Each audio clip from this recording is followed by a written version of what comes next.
Is-Segretarju Parlamentari għall-Gvern Lokali Alison Zerafa Civelli nedit skema għal kunsilli lokali li għandha lan li toħloq komunitajiet aktar b'saħħithom u inklusivi. Din l-iskema hija parti minn oħra ikbar u allokati għalija hemm kollox 2 miljun euro. 23 lokalità se jkunu qed jibbenefikaw minn din l-iskema u fost il-proġetti hemm rinnovar ta' ġonna u bandli, korsijiet, spazji miftuħa, installazzjoni ta' liftijiet u outdoor gyms fost oħrajn. Fost il-lokalitajiet li se jibbenefikaw hemm il-Fgura, Ħattardi, il-Mosta, Bil-Kirkara, Bir-Żebbuġa, Santa Luċija u Żebbuġ Għawdex.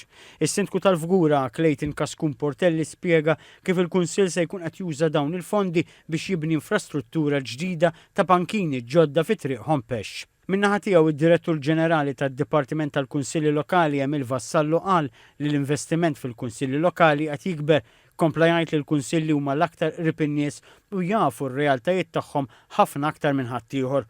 Huwa qal li resident għandu dejjem ikun aktar parti mill-pjanijiet tal-lokalitajiet differenti filwaqt li aċċenna fuq l-importanza li r-residenti jieħdu ħsieb il-proġetti fil-lokalitajiet daqs kieku qegħdin f'darhom stess.